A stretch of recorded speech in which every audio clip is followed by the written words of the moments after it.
Here's a little, pop quiz.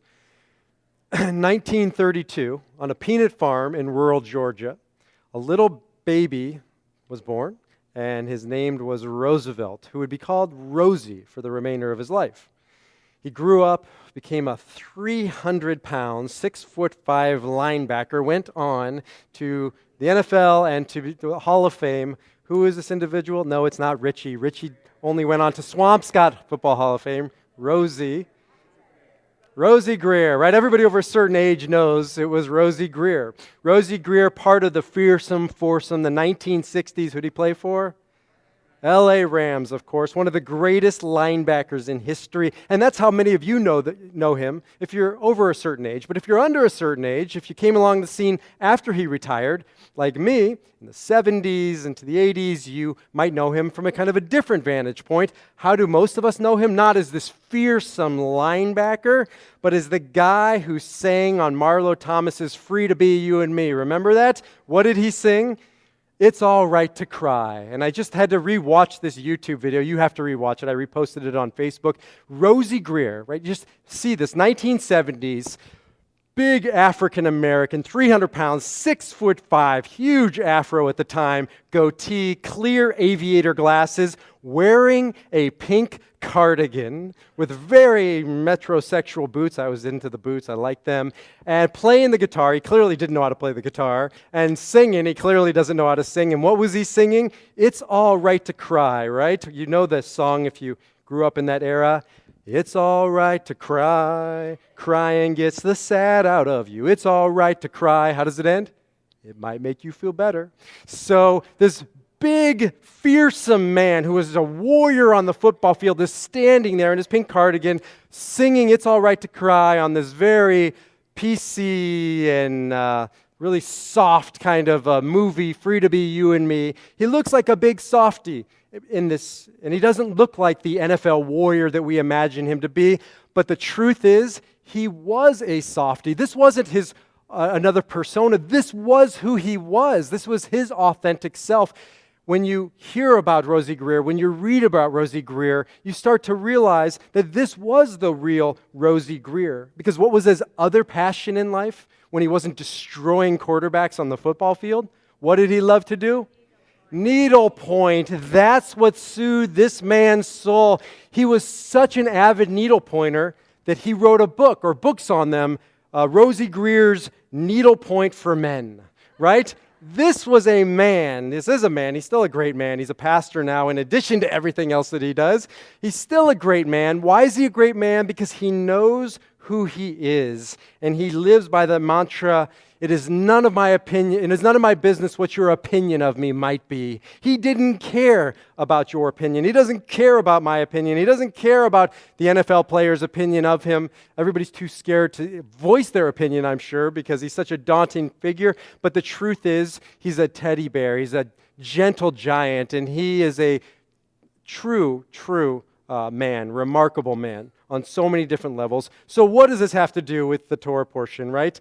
The rabbi's good. He's not that good. There's no way he's spinning this into a Devar Torah to connect it to the Torah. It's not hard. It doesn't take a lot to connect it to this week's Torah portion. Why? Because this is a Torah portion about one of his blood brothers, though they weren't related and they had very different professions. Joseph, the patriarch who we meet last week and this week and into next week in the Torah portion, very similar to Rosie Greer.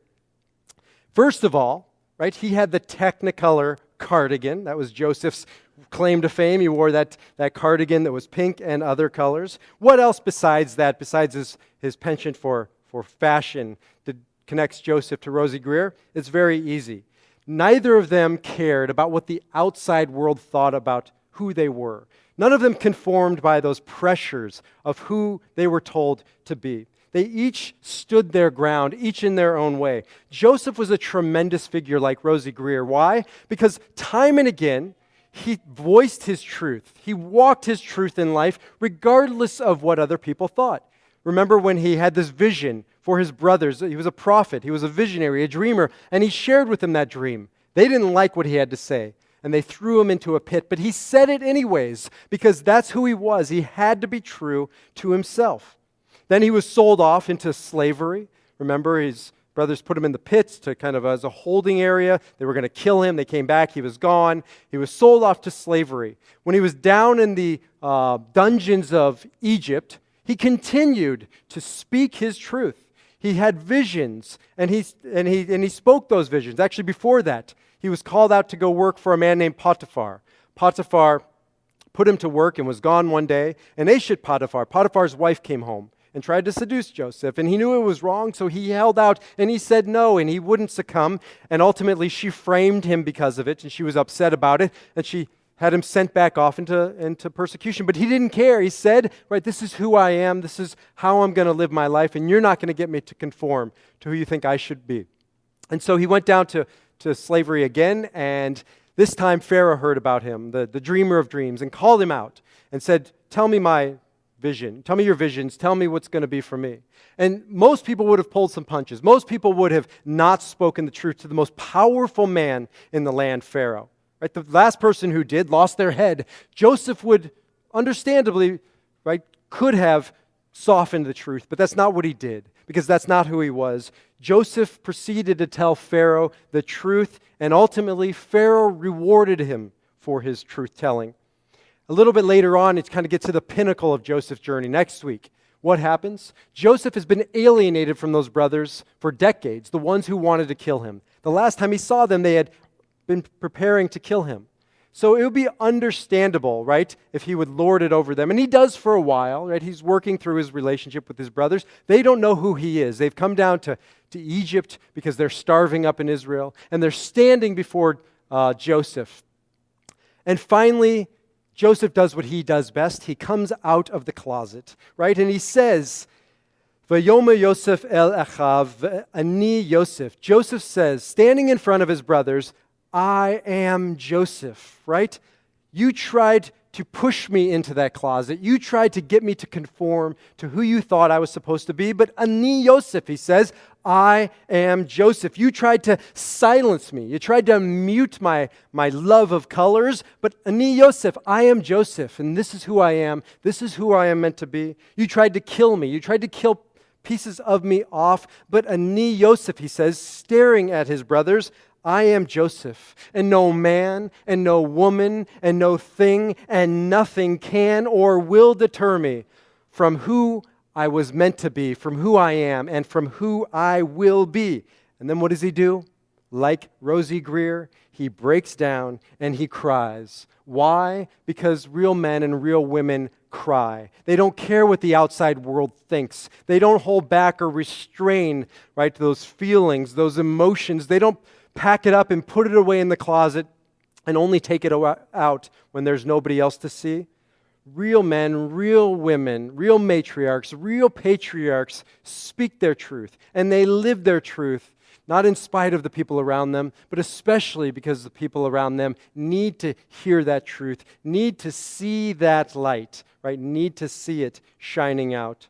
This is why, by the way, in Kabbalah, Joseph is associated on the chakra system. In Judaism, there's a chakra system on the body, and different patriarchs resonate with different parts of the body. And what is Joseph? Joseph is the kishkas. He's the gut. He's the sense of courage, of standing tall, right, in a world that sometimes makes you want to crumble, makes you want to fall.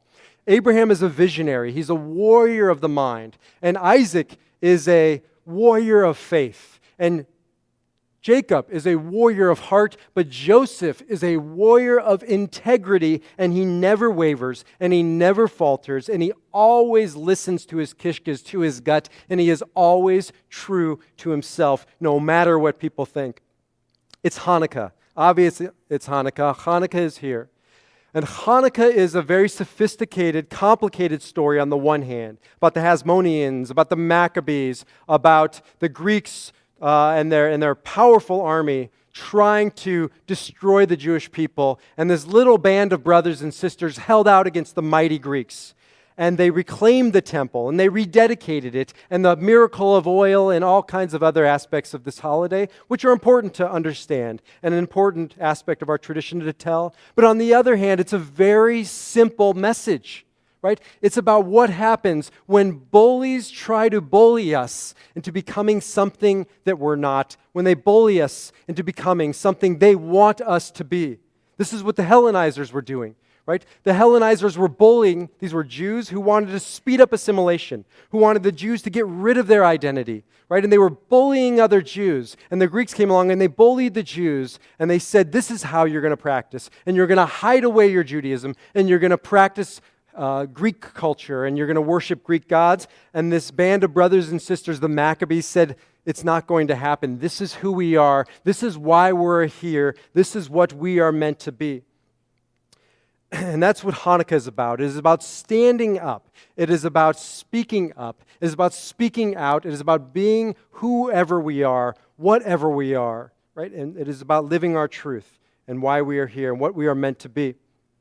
And that's what we're going to go dedicate in a few moments, this memorial alcove. This memorial alcove is a tribute to the Selinsky's family, but to all of our families, to this community, to those who came before us and gave us life, biological life, emotional life, spiritual life. It's a testament to all those great men and women who went on behalf of this country across the seas to fight wars and who died, giving us freedom, making it possible for us to celebrate Thanksgiving and to be free Americans and human beings. Right? Rosie Greer, back to Rosie Greer and Free to Be You to Me. This is a tribute to the men and women who made it possible for us to say, in a land where the river runs free, in a land through the green country, in the land from the land of shining sea to sea, and you and me are free to be you and me. We're free to be you and me because of the great men and women who came before us, who gave us freedom, who stood up and spoke their truth in a world that sometimes demands that we leave our truth behind. And it's a testament to the great Jews who went off to Israel and reclaimed Eretz Israel after 2,000 years of being exiled by bully after bully after bully.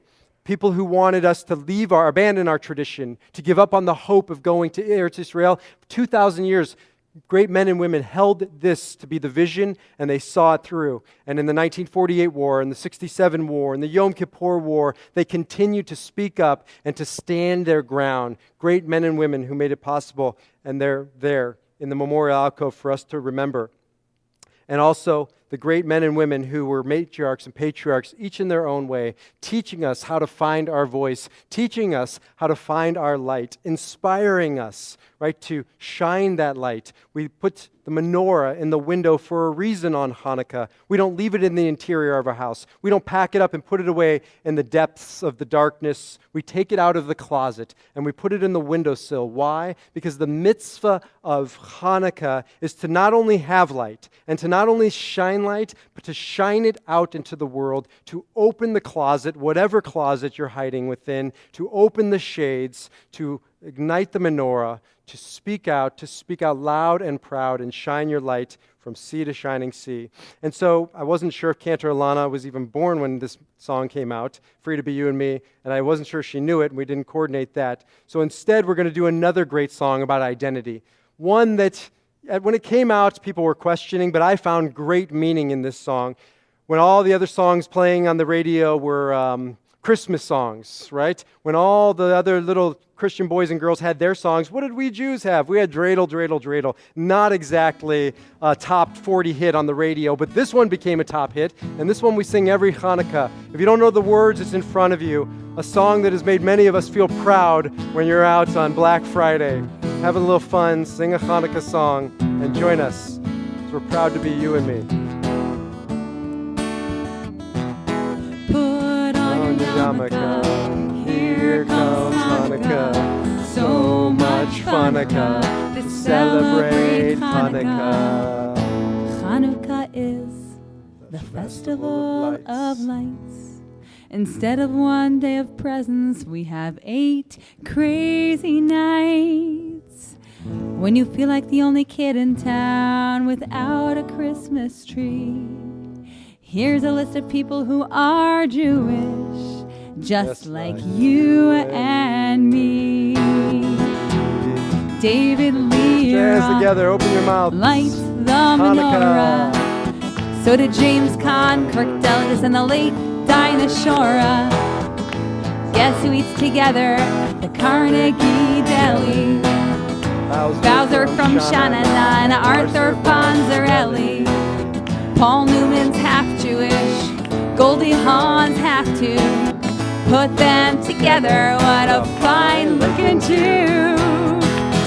You don't need Deck the Halls or Jingle Bell Rock, 'cause you can spin a dreidel with Captain Kirk and Mr. Spock, both Jewish. Put on your yarmulke, it's time for Hanukkah. The owner of the Seattle Supersonica celebrates Hanukkah. O.J. Simpson, Still not a Jew. But guess who is? Hall of Famer Rod Carew. He converted. We've got Ann Landers and her sister, dear Abby. Harrison Ford's a quarter Jewish, not too shabby. Some people think that Ebenezer Scrooge is, well, he's not. But guess who is? All three Stooges. So many Jews are in showbiz. Tom Cruise isn't, but I heard his agent is. So tell your friend Veronica, it's time to celebrate Hanukkah. I hope I get a harmonica on this lovely, lovely Hanukkah. So drink your gin and tonica from Cappy's on Route Wanaka. If you really, really wanna have a happy, happy, happy, happy Hanukkah. Happy Hanukkah.